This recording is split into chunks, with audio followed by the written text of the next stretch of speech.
Bueno, ¿qué tal amigos? Hoy les voy a contar cómo compré mi primer apartamento, cómo lo remodelé, cómo lo pagué y cómo lo vendí, pero también la cantidad de errores que cometí en ese proceso. Bueno, lo primero que quiero contarles es que esta historia sucedió en el año 2011. Yo tenía 26 años, mi salario no era gran cosa y yo tenía la decisión de comprar un apartamento propio que era el sueño mío de toda la vida.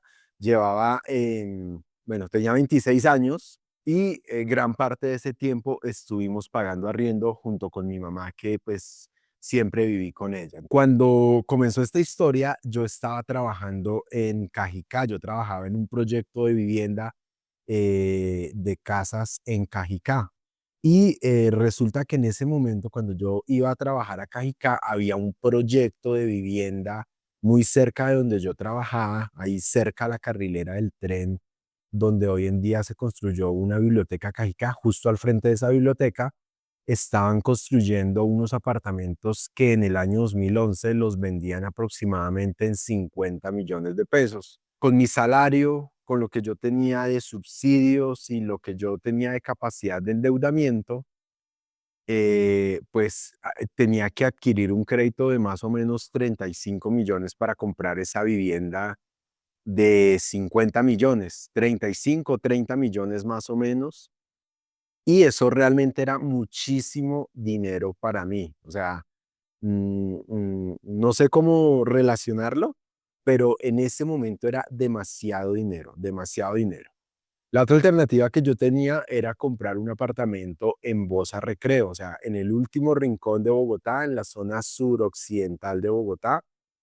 Ese apartamento valía 33 millones. De hecho, por aquí tengo las escrituras. Tuve que traer las escrituras y revisarlas porque ya no recordaba muy bien los datos. Y miren, aquí está la escritura de compraventa. En esta escritura se muestra que el precio de venta de ese apartamento eran 33 millones. Bueno, ya tiene la escritura, ya saben por cuál me decidí. La historia es que hubo un momento donde tuve esa decisión. ¿Qué compro? ¿El apartamento de 33 millones de Bosa Recreo en el suroccidente de Bogotá o el apartamento de 50 millones en Cajicá? Sinceramente, tuve miedo. Yo ya había terminado mi carrera profesional, ya sabía de finanzas. Yo pues era especialista en finanzas y sabía hacer tablas de amortización, o sea, como el cuadrito donde miras cómo vas a pagar un crédito. Me puse a hacer las cuentas y yo decía, si compro el de Cajicá, el crédito es de 30 millones y voy a terminar pagando por ahí 120 millones con los intereses. Pero si compro el apartamento de Bosa, el crédito es más o menos de unos 12, 13 millones y voy a terminar pagando unos 40, 50 millones. Ambos créditos me asustaban muchísimo, pero finalmente me dio más miedo comprar en Cajicá y por eso tomamos la decisión de comprar el apartamento de Bosa Recreo. Entonces, hicimos todo el proceso y digamos que mm, a pesar de que em, yo era muy juicioso en la parte financiera, sí era un poco temeroso, sentía mucho miedo de adquirir ese compromiso. Aquí dice que la hipoteca fueron 12.900.000, o sea, hoy en día parece nada, es menos de lo que vale una moto casi. Pero en el año 2011, Elber de 2011, tener encima de sus espaldas un crédito de 12.900.000 era un montonón de plata y yo entré con muchísimo miedo y me costó mucho tomar la decisión por muchas cosas. O sea, además, el apartamento quedaba muy lejos de donde yo había vivido toda la vida. Yo siempre viví en Suba y en ese momento la novia que yo tenía vivía cerca a Suba, mis amigos estaban en Suba, yo trabajaba en Cajicá. Entonces, el tomar esa decisión de irme para Bosa fue una decisión realmente muy difícil, pero finalmente la tomamos y asumimos las consecuencias de la decisión. O sea, como parte de esa decisión que se tomó en ese momento, lo primero o negativo que vino por esa decisión fue que yo seguía trabajando en Cajicá y durante casi un año yo tuve que viajar desde Bosa Recreo hasta Cajicá todos los días para llegar a mi trabajo. Entonces yo salía como a las 4:30 de la mañana porque tenía que entrar a las 7 y creo que nunca logré llegar a las 7. Incluso había días donde era la época de MG, me acuerdo, y había días donde habían trancones enormes ahí en la autopista y yo llegué a llegar a las 8:30 a trabajar. Y era un viaje larguísimo. Y después por la tarde, el regreso, yo salía a las 4:30 de mi trabajo y llegaba a mi casa muchas veces 7, 7:30, 8 de la noche, y fue un ritmo así que me mantuvo casi un año. Esa fue una consecuencia de haberme ido a vivir allá. La otra, perdí mis amigos. El viaje de Suba a Bosa era eterno. Algunos amigos me fueron a visitar una sola vez y después de ese paseo que tocaba darse, porque tocaba dar toda la vuelta en Transmilenio por la Caracas, o tocaba coger la Cali, que era trancones infernales. Entonces muchos de mis amigos no volvieron a ir a visitarme, fueron apenas una vez y ya, nunca más quisieron volver a ir por allá tan lejos. Y bueno, digamos que sucedieron muchas cosas. Al final tuve que asumir muchas consecuencias de vivir en ese lugar, que pues aparentemente negativas, pero hoy en día digamos que aprendí muchísimo de la experiencia. ¿Qué sucedió? Que además la plata que yo tenía en ese momento, la plata con la que contábamos, alcanzó a duras penas para completar el cierre financiero del apartamento y para los gastos de escrituración. No nos quedó nada de dinero para hacerle algún tipo de arreglo al apartamento. Y ese apartamento era pequeñito, no sé, aquí debe decir el área, 35,88 metros. No era muy grande el apartamento. Tenía dos alcobas eh, mm, pequeñas, un solo baño, una cocina y sala comedor. Por ahí de pronto les pongo algunas foticos, aunque no, casi no encontré. Yo recibí ese apartamento en obra negra, el piso estaba en concreto, los muros tenían ladrillo a la vista, un tipo de ladrillo que se utiliza en vivienda de interés social que va a la vista, es un ladrillo un poco más grande, pero por dentro es un ladrillo hueco. La puerta del baño me acuerdo que era en triplex y por dentro tenía como una especie de cartón. El baño estaba enchapado solamente una pequeña parte. Tenía su lavamanos, tenía su sanitario muy sencillo. La cocina tenía un lavaplatos en acero inoxidable muy, muy, muy delgadito y era muy pequeñito. Y ya, así venía el apartamento. Y recuerdo que nos fuimos a vivir con mi mamá a ese apartamento en esas condiciones. Así tal cual lo recibimos, nos fuimos a vivir a ese apartamento. Lo único que recuerdo que invertimos fue reforzar la puerta. Eso sí fue lo primero que yo hice al llegar a ese apartamento, fue reforzar la puerta principal porque era una latica de nada. Entonces le metimos un refuerzo, le metimos unas buenas cerraduras y nos pasamos a vivir así. Me acuerdo que teníamos un tapete cuadrado grande que lo pusimos en la mitad de la sala como para medio disimular un poco el piso en concreto. Y si mal no recuerdo, en las habitaciones colocamos alguna especie de plásticos como para que no se levantara mucho polvo. Yo después tuve como la genial idea de barnizar los muros con un barniz transparente para que se vieran brillantes. Al principio chévere porque ya no se sentía como ese olor tanto a polvo, porque eso sí tenía que, al principio se sentía ese olor como a polvo, como a tierra de obra en el apartamento. Igual estábamos muy felices, yo me acuerdo con mi mamá, estábamos súper felices en ese apartamento porque había sido nuestro sueño durante mucho tiempo, o sea, habíamos atravesado por muchas situaciones a lo largo de nuestra vida, en los lugares donde habíamos vivido y llegar a ese primer lugar, o sea, era un sueño, fue, fue bonito, a pesar de todo eso fue bonito.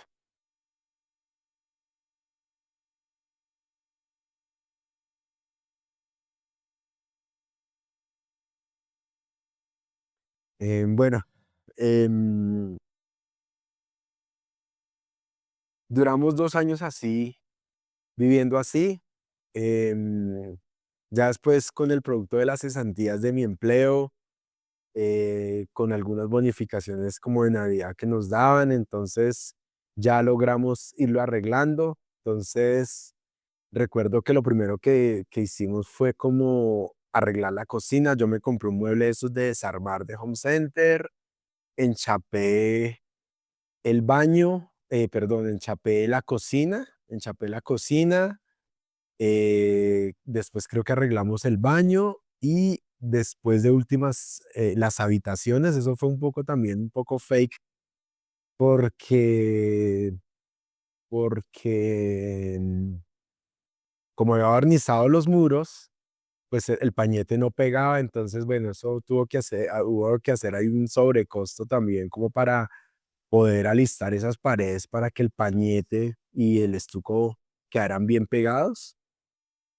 Entonces, bueno, ahí salió un poco más costoso, pero me acuerdo también de esa obra, porque digamos que nosotros no teníamos como los suficientes recursos para irnos a vivir a otro lugar mientras la gente trabajaba ahí. Y yo recuerdo que dormíamos en el mismo cuarto con mi mamá y arrumábamos las poquitas cosas que teníamos en un solo cuarto, desocupábamos el otro, llegaban los obreros y trabajaban durante el día, tapaban con plásticos y después de que estaba listo el otro cuarto, nos cambiábamos al otro y así terminamos el arreglo del apartamento. Yo creo que no duramos más de 3 años en ese proceso y, y cuando el apartamento volvió a estar terminado, ¡oh!, espectacular.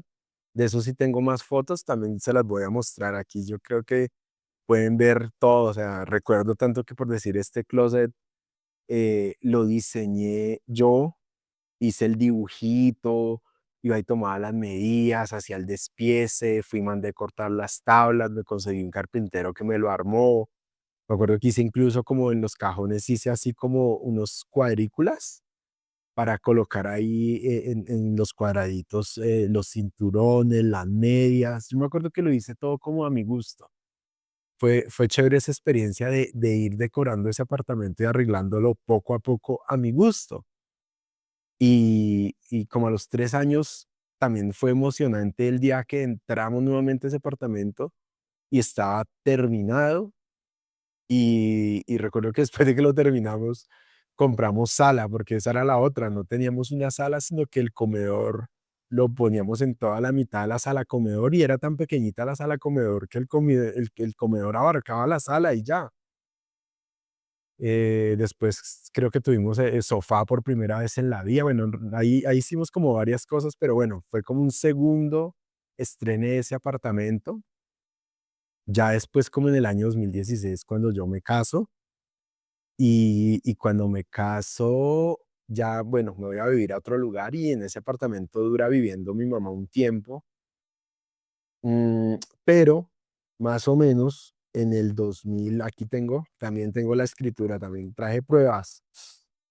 Esta escritura se firmó en julio del 2018, o sea, lo compramos en noviembre del 2011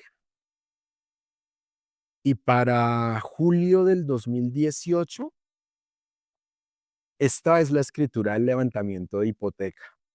Es decir, que ese crédito que yo pedí muy asustado, muy temeroso de 12.900.000, al final me puse muy juicioso a hacer abonos a capital y lo terminamos pagando 12, 13, 14, 15, 16, 17, 6 años y medio. 6 años y medio demoramos pagando ese crédito hipotecario. Y ahí hay otro aprendizaje que hubo, porque eh, este apartamento lo tomamos con subsidio a la tasa Fresh.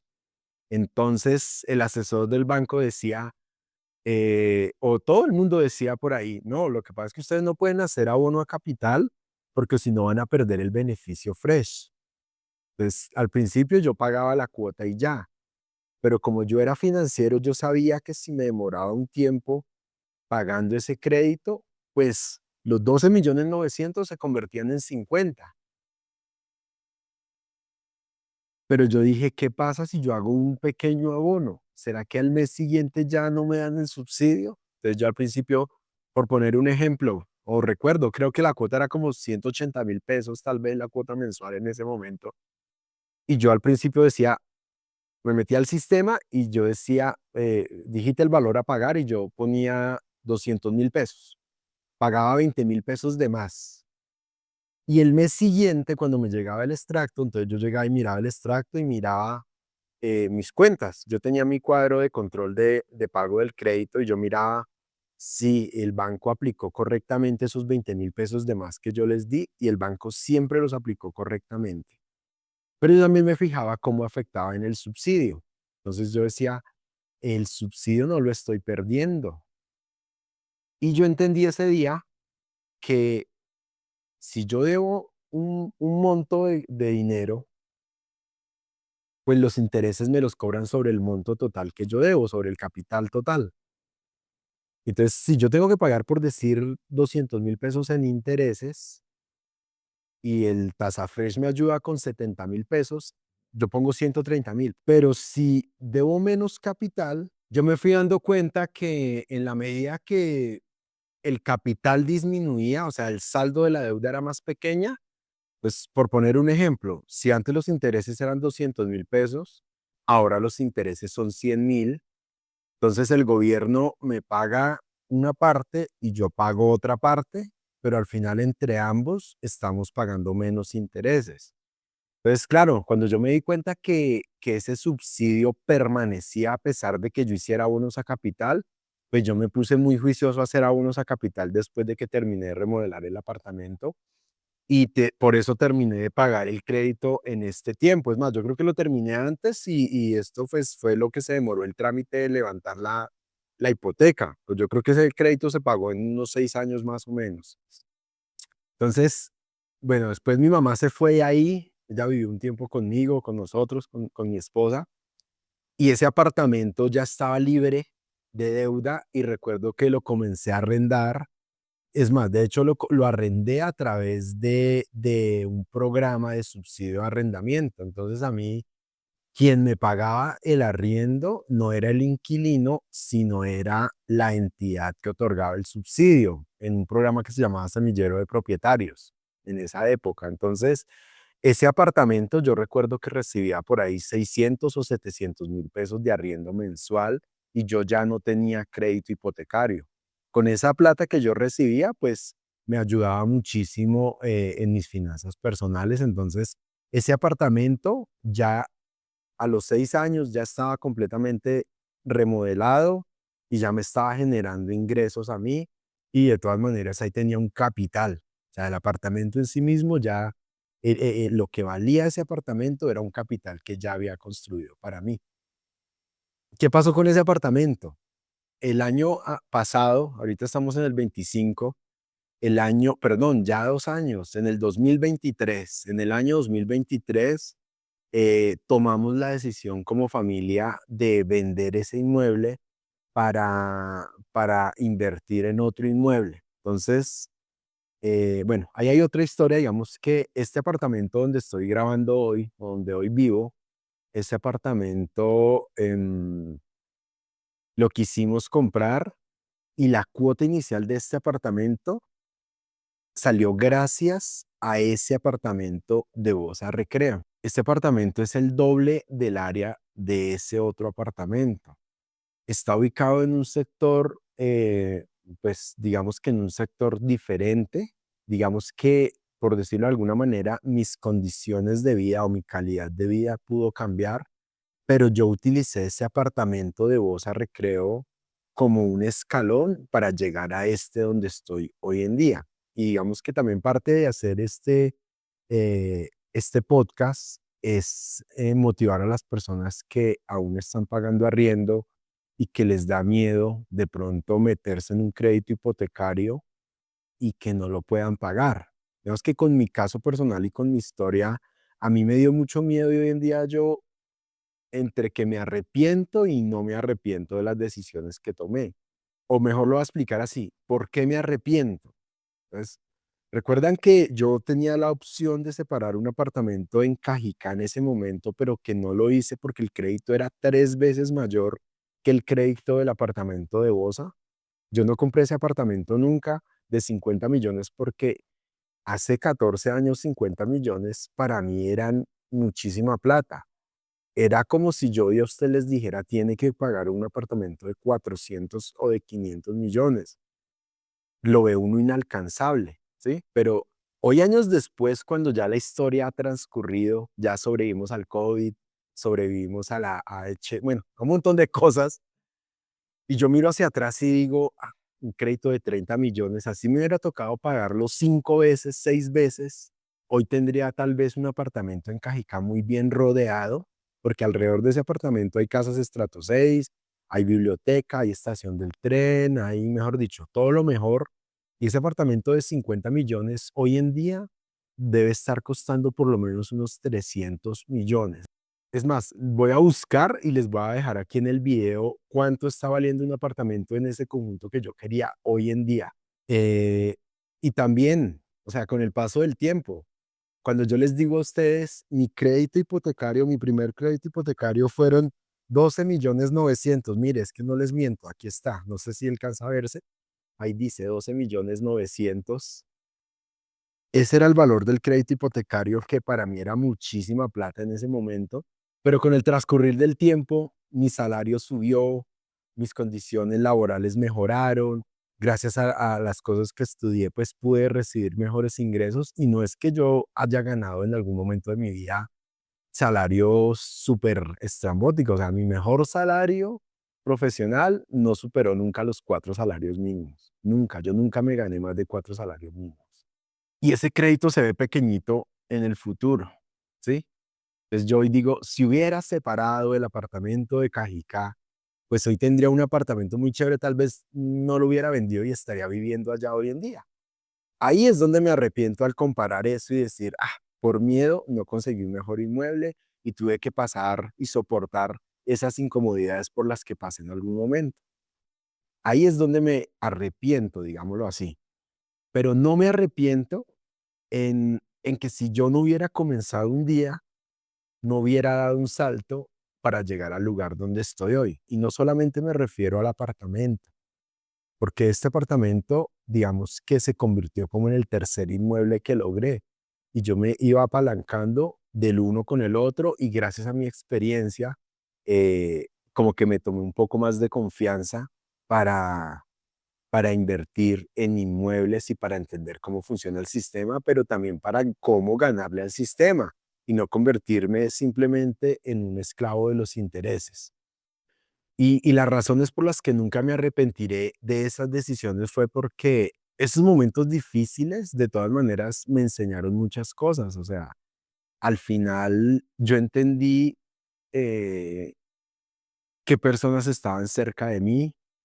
Hubo un momento donde tuve que estar solo y tuve que entender que también tenía que hacer cambios en mi vida, pero digamos que profesionalmente no solamente aprendí mucho más de finanzas desde la experiencia, porque yo ya me sabía toda la teoría en la universidad, a mí me enseñaron todas las fórmulas y todo el conocimiento y todas las tablas y todo eso yo lo manejo, pero estar pagando un crédito y vivir todo lo que viví a lo largo de este proceso, porque para vender ese apartamento tuve que levantar un patrimonio de familia, que no fue un proceso fácil. El tema de ir a negociar, el tema de tener que venderlo muy por debajo de su valor real, el tema de cómo levanto la hipoteca. Bueno, tuve un aprendizaje que hoy en día me sirve para ayudar a muchas de las personas que miran el contenido que estoy haciendo, porque gran parte del contenido que yo hago, la primera vez que lo hice en carne propia, con mis propias finanzas, o con mis propios inmuebles, o con mis propios créditos. Entonces, yo le doy gracias a esa decisión que me dio toda esa experiencia, y que hoy en día, 14 años después, me lleva a decirle con plena convicción a las personas que están ahí detrás de esa cámara o detrás de ese dispositivo: hágale, comience, ¿sí? ¿Qué aprendí también? Que uno se tiene que endeudar responsablemente, porque yo también cometí ese error, y en un momento me endeudé irresponsablemente apalancándome en los inmuebles, y de eso también aprendí, pero bueno, digamos que eso les voy a contar ya en otro episodio. La historia es que hay que arrancar, porque si yo no arranco con ese primer escalón, si yo no comienzo con ese apartamento pequeñito de 30 y pico de metros, en obra gris, en una ubicación distante, nunca voy a poder llegar al lugar al que sueño llegar. este lugar donde estoy hoy en día es muy hermoso y es muy distinto a ese lugar con el que yo empecé. Este no es el lugar al que yo quiero llegar. Yo entiendo que es un escalón más, pero este también lo estoy utilizando como esa palanca para ir construyendo ese lugar al que yo quiero llegar. Si yo no arranco y si yo no comienzo, pues va a ser mucho más difícil lograrlo. Para cerrar la historia, ¿qué ocurrió con ese apartamento entonces? Lo tuve que vender de afán, o sea, no fue un buen negocio, la venta de ese apartamento no fue un buen negocio porque ahí también hubo errores. Digamos que ese apartamento, cuando se compró, como todo inmueble que se compra de vivienda de interés social que ha grabado aquí, mire, aquí dice Constitución de Patrimonio de Familia, no sé si se alcanza a ver en la cámara. Eso es un gravamen, es una limitación, es algo, es como una clausulita, digámosle así, que colocan en la escritura y en el certificado de libertad que nos impide vender ese inmueble como nosotros queramos y sobre todo cuando tenemos hijos menores de edad. Pues ahí hay otro rollo. Entonces resulta que como la intención era vender ese apartamento, pagar la cuota inicial de este donde me encuentro grabando y sencillo, asumir un nuevo crédito sobre este apartamento, ya más pequeño, porque pues gracias al capital de la venta de este, pues el crédito iba a quedar más pequeñito y pues vivir en un mejor lugar para mi hija.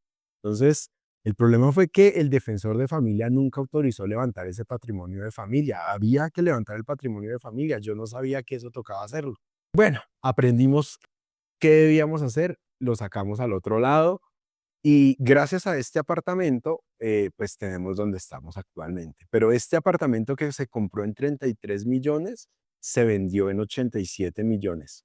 Muy, muy, muy barato. Se vendió como en noviembre del 2023. ¿Por qué lo vendimos tan barato? Pues se lo vendimos a una empresa que se dedica a comprar inmuebles de contado que normalmente les descuenta un 20% del precio real. Como necesitaba el dinero inmediatamente, pues accedimos a ese negocio y por eso recibimos solamente 87 millones de pesos. Pero ese apartamento realmente en el mercado, en el estado que se encontraba en el año 2023, ese apartamento valía 105 o 110 millones.